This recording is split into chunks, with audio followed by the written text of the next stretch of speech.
Hello, everybody. Josh Neighbors here, Locked On Big 12 podcast. Today, myself and Robbie Triano, the host of Midwest Madness, also from SiriusXM's Big 12 Today. We're here to talk about Texas, Oklahoma, the future of the Big 12, and also Big 12 hoops, the gift that just keeps on giving Monday, Tuesday, Wednesday, and Saturday every single week.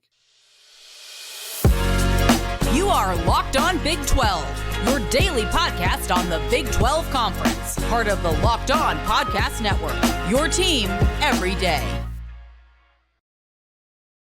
Josh Neighbors here, Locked On Big 12 podcast. Make sure you guys subscribe to both Locked On Big 12 and to Midwest Madness, wherever you guys get your podcasts. You guys can find this show here on YouTube. Please subscribe to the channel, like the videos, leave your comments. You guys can find me on Twitter at @JoshNeighbors_. You guys can find Robbie at the Triano Kid, and you guys can find Locked On Big 12 at LO Big 12. We're also today brought to you all by the FanDuel Sportsbook. Robbie, so first thing is first. Nice to see you as always. The Oklahoma and Texas stuff, it just kind of keeps going, right? Last week we heard, okay, it's on pause for right now, or it sounded like it was basically dead from Dennis Dodd. Then Brett McMurphy says, well, it's not dead, it's just on hold. And then obviously we have the cheeky remarks from Big 12 Commissioner Brett Yormark on his way into the tunnel this week when he was like, negotiations, they take twists and turns. So let's go with first what you want to happen. What do you want to happen with Texas and Oklahoma and their future in the Big 12? So as a fan of the Big 12, I would hope they stay. Now, that might be a controversial opinion, but if you're a fan of Kansas State, you haven't had a problem with Oklahoma. I understand you lost to Texas this year, but you haven't had a problem with them. If you're TCU, you have no problem with either of them. Like, if you're any of the teams, you should want to beat up on them one last time. Just to be like, you know what, we sent them out with a big old kick on their butt because we did that. If I was a fan of the Big 12 teams, I would want to do that. But I'm someone who wants the league to do well, and I want the other 8 schools to do well and all the teams to do well. And it's clear that Fox is holding this up, and I think it's in the best interest of those teams if OU and Texas were to leave, so they could get some money to fund basically the new expansion, because there's going to be a pie being split with those 4 schools, and for those 2 years now, it's going to be drained out of these 8 schools right now. So for me, obviously as a fan, I want to see the play action. But if anything else, like business wise, it is bad. It is bad that OU and Texas are not leaving now, even if they don't give the full whatever million amount. If they can just get 60 to 70% of that, that would have been huge. But I don't see Fox giving that up. Yeah. So there's a couple ways to look at it financially, right? Like there is a way in which Oklahoma and Texas staying in the league is still beneficial for them in terms of ratings, in terms of like postseason, right? Getting bowl teams, potentially college football playoff teams, right? I mean, only 2 Big 12 teams have been to the CFP. It's Oklahoma and TCU, right? And so if Oklahoma were to go, it's still more money for the league and whatnot. And also the NCAA tournament as well. It's great because Texas this season is going to be in the NCAA tournament, and for each game they win, that is more money kicked back to the rest of the league. And look, they look like a team that might be able to make a run to, weekend number 2, maybe even weekend number 3. Right. So that is good. There is also a way that, and there's so many facets to this, that you take advantage of their desperation to leave, which is clear. There is desperation for those schools. They want out so badly. Correct. And you basically exploit that, and you have them pay as much money. And so, yeah, the big question is, I don't know if there's a massive difference. Like, I don't know if there's a huge difference between what the TV is money and the revenues that get paid out is if they stay or if they go. Like, I think it's pretty hard to figure that out. You do make a good point though, with once again, like the Big 12, the other remaining 8 schools are in some ways going to supplement UCF, BYU, Houston, and Cincinnati. And they're going to kind of kick some money there until everybody's kind of all the way up at the same revenue point, right? That's kind of going to be the way of the world for the Big 12 for the next few years or so. I'm not sure when they kick up all the way to the actual revenues, everything's equal. That's the way it's going to work. So yeah, there's a couple ways that could happen. I think also when I think about this, it is Fox's prerogative to basically say, we like, no, right? Because what we did here is that the Big 12 and Texas and OU did come to an agreement. And if you're Brett Bjormark, like if Fox says no, they say no because they paid for Oklahoma and Texas football games on their station. And I think it would be dumb if I'm a Texas exec to guess and say, oh, well, we think this amount will cover, what we'd sell in advertising. We think this could do it. If I'm Fox, I want games. I want them either now or I want them down the road. I want either conference games or I want non-conference games. So Robbie, do you sympathize with, I'm not really going to say I sympathize with big TV, but like they have a good point. That's a pretty strong business point for them to stick on. Yeah, I actually believe in Fox, and I think they're doing kind of the right thing. Like, imagine if Fox was running a McDonald's, and let's say that OU and Texas are the Big Mac and the Quarter Pounder, and then now you have to run a McDonald's without selling the Big Mac and the Quarter Pounder. It's like, wait a minute, like this doesn't make any sense. Like, I paid for this McDonald's to sell these things, but you're not there. Like, it makes complete sense for them, and like, I understand they bring in the money when it comes to where the eyeballs for them. That's not a debate. So it makes perfect sense what they are doing for that. And also, like, sneaky thing, I kind of like that if they were here for the next 2 years, I do kind of like the idea of, because OU and Texas are going to be playing a lot of the new schools, that's other eyeballs on those other programs. So like more eyeballs are now going to be watching UCF football, or going to be watching Houston and Cincinnati and BYU. And like that's going to be good for the rest of the league, just to be like, oh, okay, I have at least an understanding of this, because unless you are a true diehard college football fan, you're probably not watching American Conference football unless it's like the championship game and you have some money on the line. But now if you just love Big 12 football and you can watch that, like, that is good for the league. So those are like some reasons why I do kind of like the idea of OU and Texas being here for the next 2 years. Yeah, and there's going to be so much. The one reason I can't see it happening, and maybe it does happen, like maybe Fox is like, we're not going to budge on this, and they shouldn't budge on that either. But there's so much animosity, especially, and here's the thing. For me, as somebody who does not have an individual Big 12 school that like they went to or pull for, like I am more partial to the rest of the schools. Like I like the remaining 8 and I like the incoming 4. And I think, like you mentioned at the beginning, like some of individual attitudes towards Texas and Oklahoma vary based off of what school you are, right? So Texas Tech probably feels differently than Oklahoma State feels, than TCU feels. But I would say like there's no part of this that's a competition thing where it's like, we can't beat these guys, can't wait for them to leave. And there's no part of this competition wise for OU and Texas when it comes to football and basketball. We're like, we're just tired of lapping the field. These guys, they could not beat us if they tried. Like, ironically, it's gone the other way, right? Since the announcement, OU got close to being in the Big 12 championship game, but they were denied in 2021. And then, I guess it came down to the last week this past season, but K-State just had to beat Kansas at home. And let's be honest, they were a much better team at that point of the year than KU was. They were not going to lose that game. And they came. So, like, to be honest, they really didn't come that close to being there. Right. So the competition part of it's really interesting. It's almost like, it's funny to think the Texas Longhorns right now in basketball kind of represent the best chance that OU and Texas have for a championship in the two major sports, right? Men's basketball and football, which is really funny to think about. So yeah, competitively, it's still like a lot of fun, right? I think also the only thing it could do is the disappointment for OU and Texas could pile on, because as the recruiting stays as good as it's been, if they don't start racking up wins, that's a bad look. Because if you just go check 24/7 sports ratings in football, they're as they normally are, pretty far ahead. And they've been pretty far ahead. But it really hasn't mattered the last couple of years. So I actually think there's a big embarrassment factor, because like there are plenty of schools in the SEC that underperform, but all of them are recruiting in the same neighborhood. So like, somebody has to lose games, right? Like Auburn and Ole Miss have to lose games. Arkansas has to lose games. Missouri and South Carolina are going to have to lose games, although they might have these top classes.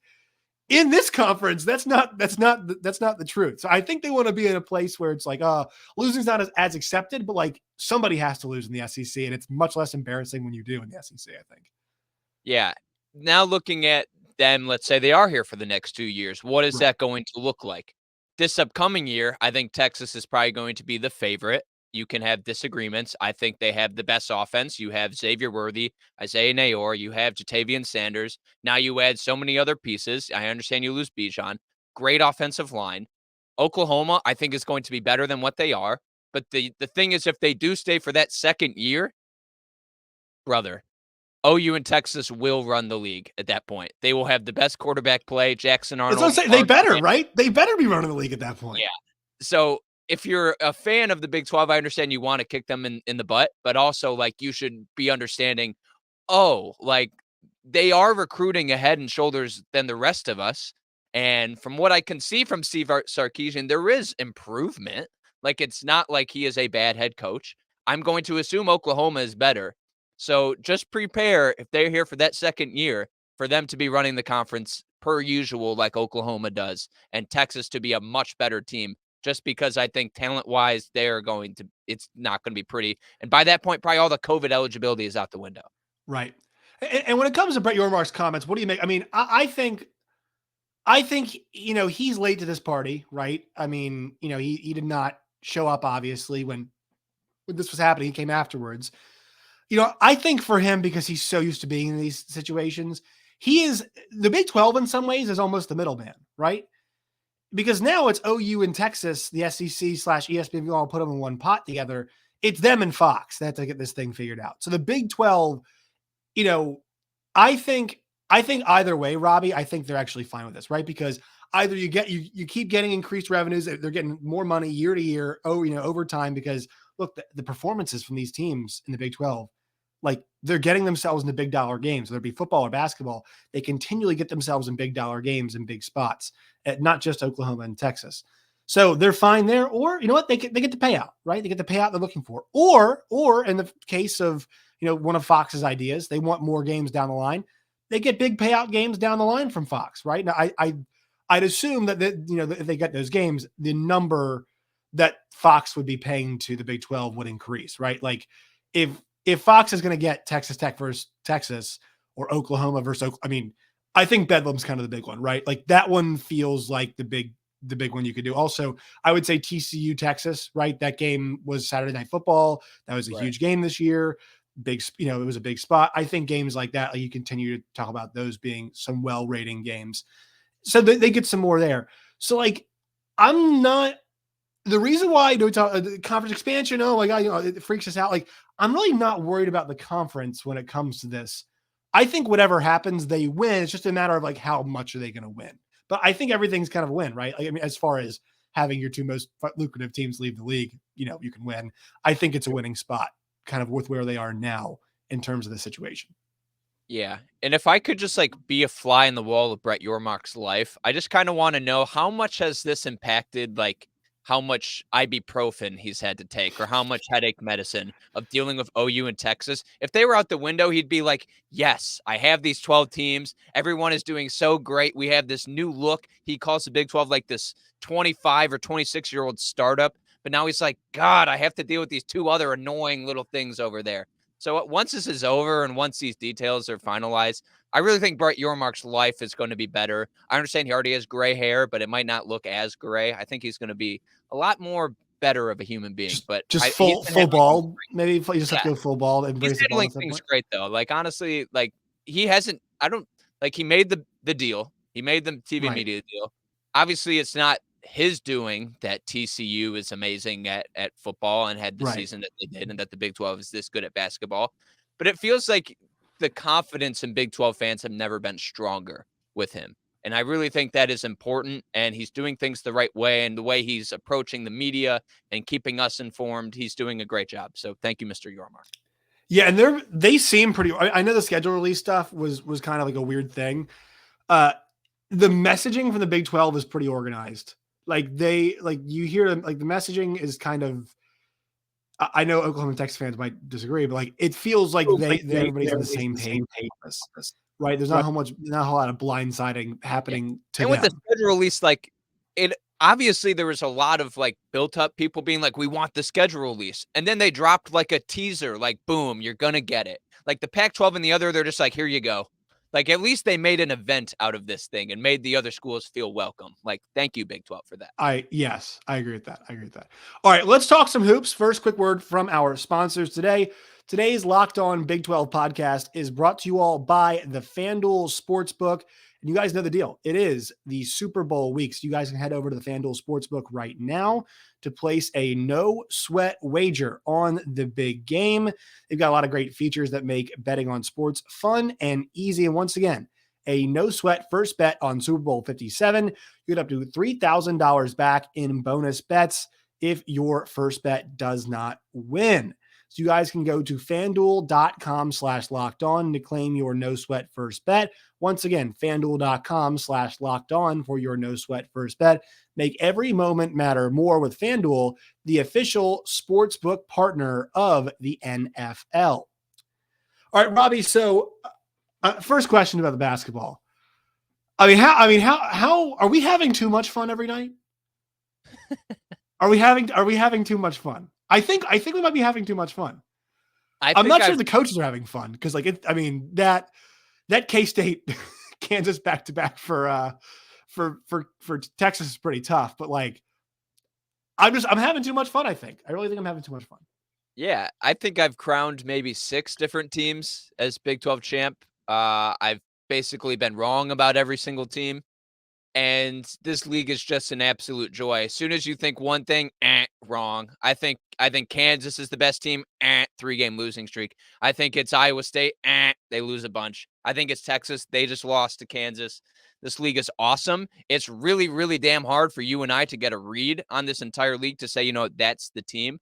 But my God, like the talent up and down in this league, and the fact that there's only 2 teams that are considered clunkers in this league right now, with Oklahoma and Texas Tech, and I still enjoy watching them somewhat. It's just a sign of like, wow, you can literally turn on any single game and be entertained just because 1, the coaching is incredible.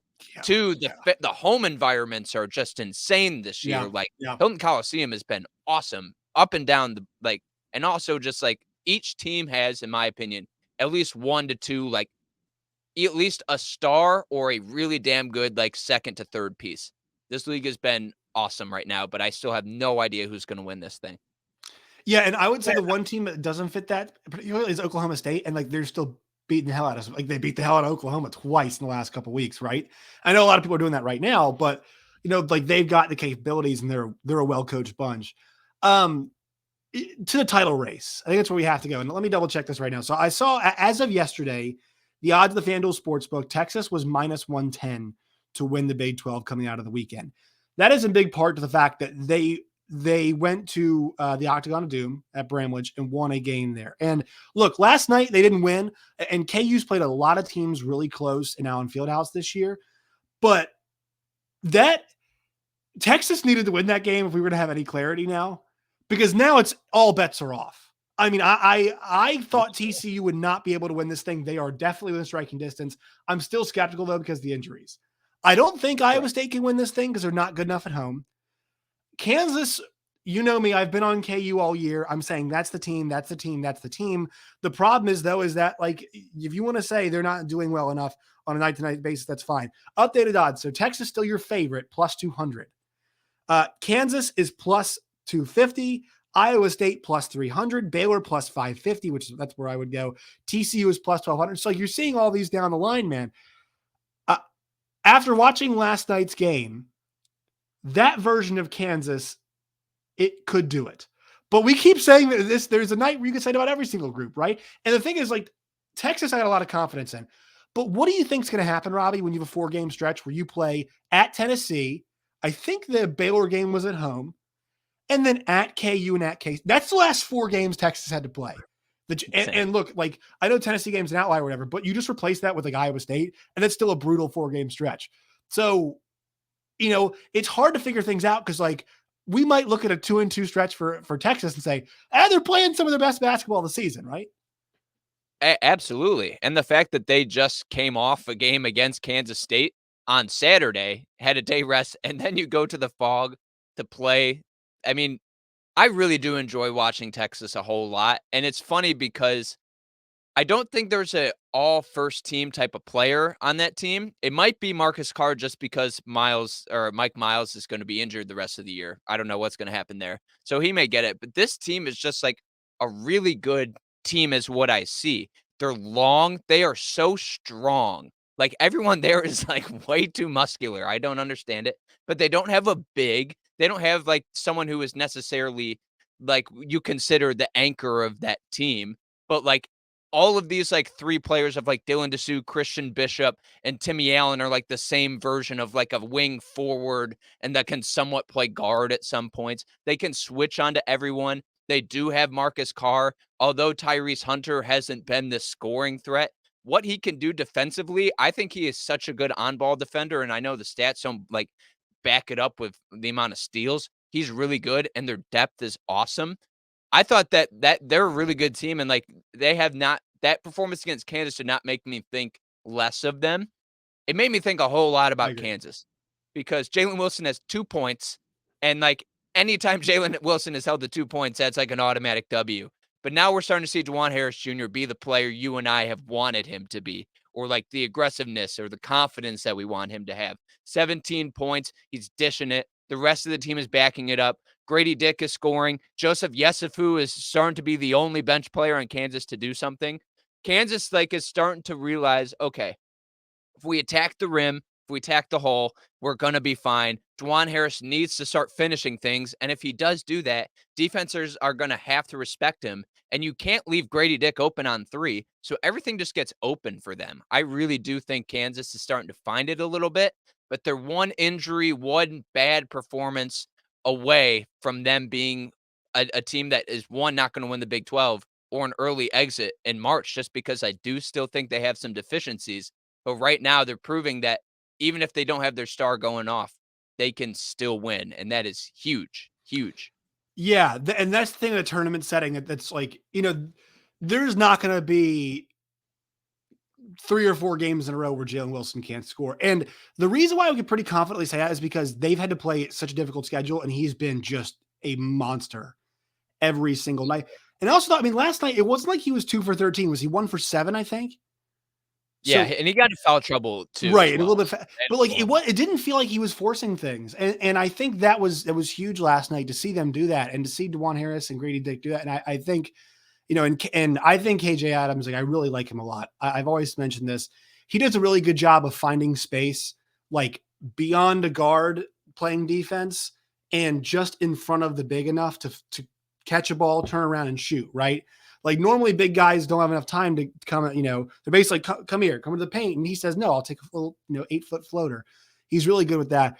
They're going to need some more from the depth. They're going to need, I think, there needs to be a Joseph Yesufu game at some point, where he steps up. I'm not saying 25. His game just happened. I don't know if they're going to get something like that again. Right. But here's the thing is, we saw when he was at Drake, like guy can score, but maybe it's not 30, maybe it's 12, right? Maybe we need 12 from him or, 8 from Pettiford. So that's the big key for them. You mentioned Tyrese Hunter. Robbie, what if he had stayed at Iowa State? Like, I think for him this year, and I was listening to Field of 68 last night, having a good conversation about this. Marcus Carr is so ball dominant, man. He hammers that rock. Like there's a whole lot of pounding the basketball going on for Marcus Carr. And that works for them, right? He is a really dynamic offensive player. He is a good scorer. He was lighting it up, and he was horrible in the first half last night. He lit that thing up in the second half. Serge Barry Rice has found a way to play with him, right? The big games with Christian Bishop and Timmy Allen have found a way to play with him. Tyrese Hunter's not there yet. And I look at this Iowa State team, and I actually know they got pretty decent guard play, but there is 110% a spot for Tyrese Hunter on that team. And I just wonder if my outlook on I have been very critical of Iowa State because I think that team's really good. They're awesome at home. I think they're awesome at defense. But you can't tell me this version this year is better than last year's when Tyrese Hunter and Isaiah Brockington could go and get me buckets in the NCAA tournament. And I don't trust their guys now to do that. And if they had Tyrese Hunter, Robbie, I might be checking them off as, I could see him in the Final Four. I'd check them off right now saying that. Yeah, I feel like Iowa State is just like one good player away. So that's a good point. Good starting lineup. They have good depth, but not the best in this league. Caleb Grill, you have Jaron Holmes, you Right. have Taylor Lipsey. Really good guard play. Like they're like a 4-guard team with one big. It's really interesting. I kind of like the way they play defense, and it's kind of they're stylistically where the Big 12 is right now. We think of a team like Baylor, very guard heavy. Texas is kind of an outlier right now. You have 2 really good guards, and then there's like 3 forwards, but no true big. Also, speaking of that, Tyrese Hunter like needs to be better for Texas, and I don't Yeah. know like what his role can be because right now in their starting lineup, it's Marcus Carr, Timmy Allen get buckets, and then everyone else is kind of just like and I play a lot of chess now. Everyone else is kind of just like a defensive or a pawn type of player. No one's really scoring on offense, like out of Dylan Mitchell, Dylan Dessou, and Tyrese Hunter is kind of just like not filling it up. You have Serge Barry Rice, but this league is very guard heavy, and I agree. Like if Iowa State were to just have the Tyrese Hunter in their back pocket and come off the bench, or even have like Caleb Grill off the bench or Jaron Holm, like that team would be, I think, much better than where I currently have them. Because I have 3 teams that I think I can confidently say can win the Big 12, and I have 3 that I don't think can, even though statistically they are in the mix. All right, so who are your 3? I have Kansas. I'm walking that back. I think talent-wise, they're fine. I think it's Texas, and the 3rd team I think is Baylor. Yeah. Like you have Jonathan Yeah. Tchamwa, who's coming back. The guard play on that team is incredible. Jalen Bridges is like becoming one of the best wings in the entire league. He's stepping up as a scorer so much.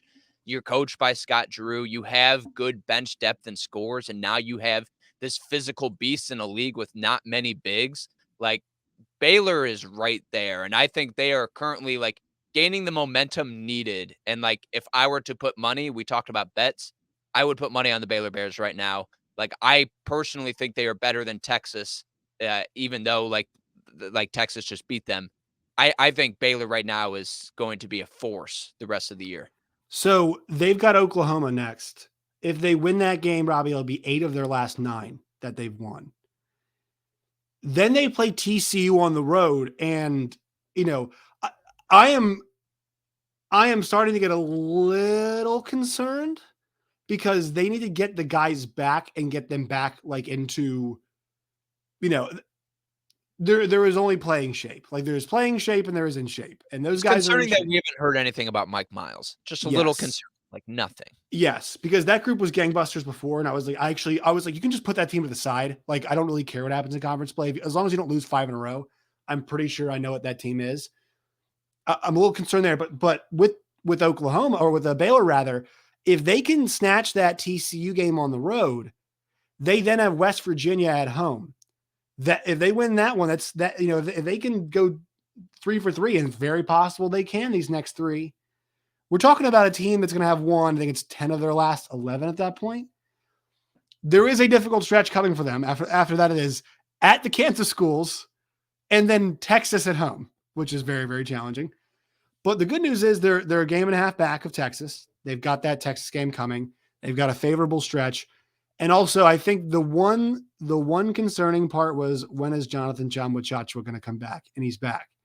And they don't need him to play, 30 minutes a game. It's not what they need. I do want to, there's a lot of conversation about this group and comparing them to the championship group, right?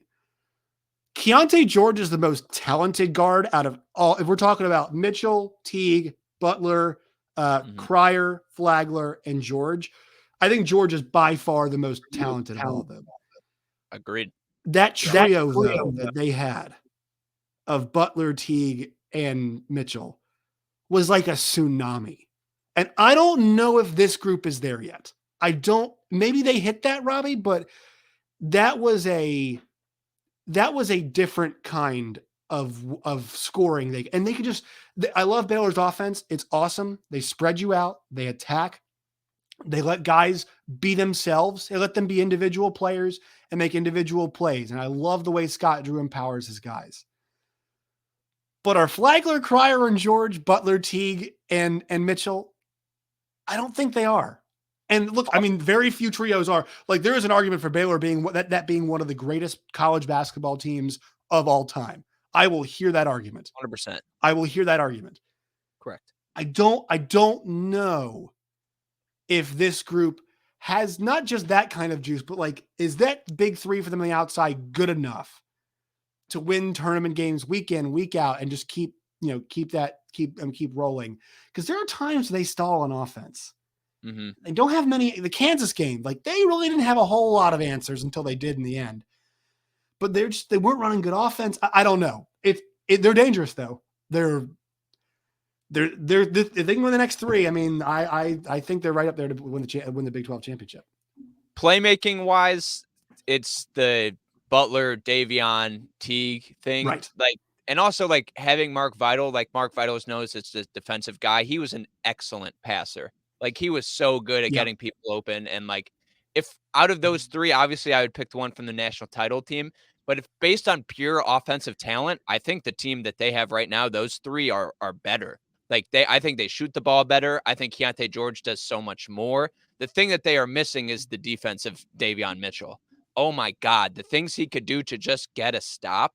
It is hard for Baylor to get stops right now. Defensively in the league, one of the worst when it comes to how good they are in the country. Ken Pom has them 74th in the entire country, even though they are 12th, according to their overall rating, third best offense in the whole country. So offensively, they're going to be fine, but they need to find that defense. And that's why I am so excited for them to have JTT back and not just Flo Thamba to just be this like tree in the middle of the court, and who also does nothing on offense. Like, he's so soft. I do not like watching him play. But JTT, I really do think that is a good like player for them, and I think he's going to do so much more with that team. Yeah, just a guy who can take more of those minutes, right? Just kind of take more of the big man minutes, can play some five for you. You know, I'm wondering where he feels like his legs are at this point in time. I think it's an interesting question. We will see. So if you had to put him right now, most likely to win the Big 12 championship, and I'll tell you what, Robbie, I have a feeling that we're heading towards a tie. I think the most likely situation is we have one. So lame, but it's kind of on par for this year. But like, right, I've been thinking about it. Like, okay, Kansas still has problems. Texas still has I thought Tennessee exposed some stuff for them. Tennessee made it nearly impossible for them to score. They had to work so hard for everything in that game. And Baylor, would you say that, like, what order would you put those three schools in right now? Texas, Baylor, and KU. Oh, that's difficult. Wow, that's actually a really good question. But if I were to just like go full on, like what I think of like who are the best teams, and I throw the standings aside, like who I think are the best teams right now, I think it's Baylor at the top. I think scoring wise and defense, they're going to be so much better. And I think just more consistent, more options than the other two. I have to put Kansas number 2 based on what just happened, and then Texas number 3. Although I think out of those three, the team I like watching the most right now is Texas, just because they're such a gritty group. They are so strong defensively. That's like what I want out of a team. They hustle for everything. They have these long bodies that can switch. And then just like the last 5 minutes of watching Marcus Carr are an absolute treat, no matter if it's going in or not. He's just like willing to shoot anything. And like what he did the last 2 minutes of the Kansas game yesterday was incredible. He was just shooting. Everybody knew he was going to shoot, and he still made it, or he got fouled. Like he was putting on a clinic yesterday, and you could tell Rodney Terry's like, you're the only thing we can do. Give the ball to him. So those are my 3 right now. But like, I'm sorry, Kansas State, I don't see it right now. You guys are kind of in the decline of your year. Not anything against Jerome Tang. No one thought you were going to be at this spot. Right. Good for you. Iowa State, you can't play every game at home. Good point. And TCU injuries, I can't put any faith in them. So those are the 3 teams right now. Yeah. And also shout out, I feel really bad for Avery Anderson too. Let's mention him really quickly. A guy, who is really helping that team. Well, it's a 500 team in conference now, Robbie. They're 500 in Big 12 play. So really good job, Mike Boyd and crew there. But I want to give some credit to Caleb Boone, best big in the league right now. He deserves consideration for first team. He's been awesome the last 2 weeks. Yeah, he's been great. No doubt about that. All right, Robbie, where can people find you and your work and all of its variety? Go listen to the Midwest Madness podcast. After this, talk all things Big 12 hoops. Right now, we have a bracket challenge to find out the best home court advantage in the Big 12. Go to that Twitter page, vote for your school. The championship will be on Thursday voting, so go do that. Follow me on Twitter at the Triano Kid. Oh, yeah, you can listen to Big 12 Radio with Josh and I on SiriusXM channel 375. Make sure you guys follow us on Twitter at LOBig12. You guys can find me at Josh Neighbors _. You guys can find this podcast wherever you get your podcasts and on YouTube as well. All right, Robbie, till next time. Appreciate you coming on as always. See you, Josh.